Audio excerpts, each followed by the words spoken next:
Hello everyone, how are you? Yes, so quickly, I want to speak about the Proverbs 31 man. Lots of times we've spoken about the Proverbs 31 woman, that she's industrious, she's productive, she's strong, she's homely, which is very valid. But most of the time, you have few people that speak about the Proverbs 31 man, which is very important because if you read the Bible, you'll see she was into import, she was into real estate, she was very productive, she even had an NGO. So the Bible says she gave to the poor. Now you must have this in mind that in Bible days, for her to be able to do those things, she should have a level of freedom and permission from the husband. Now, if the husband intentionally wanted to limit her growth, there are things he could have easily done and said. Because you understand, this was in the Bible days, in before Christ. This was before Christ. Now, for the Proverbs 31 man, you see something. The Proverbs 31 man was comfortable in his skin.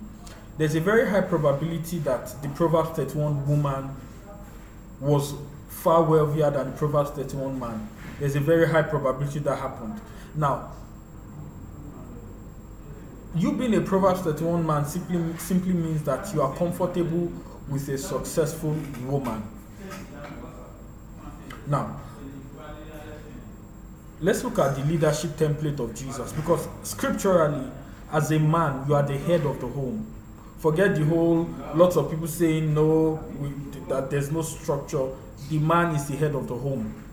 Now, leadership is service.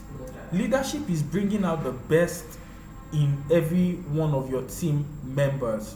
Now, having the consciousness that we are one together is a complementation, not competition. Look at Jesus. Look at what Jesus did. Jesus was the head of. Jesus had disciples under him. Let's look at the case study of Peter. Jesus told Peter, "Follow me, and I will make you fishers of men." Fishers of men. Now have this in mind that Peter was a fisherman. So Peter would go to get fishes to go to fish for as a means of livelihood. Now Jesus was like, I will upgrade your capacity from you being a fisher of fish to a fisher of men. So Jesus actually upgraded the capacity of Peter. Now as a man, your duty is to upgrade the capacity of every member on your team, be it your wife, your children, anyone around you. Yeah. So the Proverbs 31 man intentionally made sure his wife functioned at maximum capacity.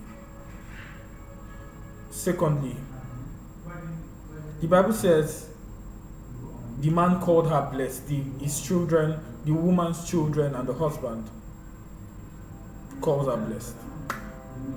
He said, many daughters have done exceeding good, but you exceed them all. So the Proverbs 31 man was emotionally affirming his wife. Now, you know, many times in the African setting, we think it's strength to talk down on women, on your wife. Talk down on your wife, on the blah blah. But scripturally, it's not so. Now, the Proverbs 31 man would affirm his wife with words, build his wife's emotional bank account with words, then in turn, with what she had received from emotionally from the husband, she was able to do lots of things. The Bible says she clothed the family, not like the man was. The Bible says her family were safe even in the time of snow, even when there was cold. So she had done some things. Some things, you get where I'm coming from. So she was able to love from a full emotional bank account because the husband had affirmed her with his words. You get? So just 2 tips. Maybe later I'll drop another video. God bless you. Shalom.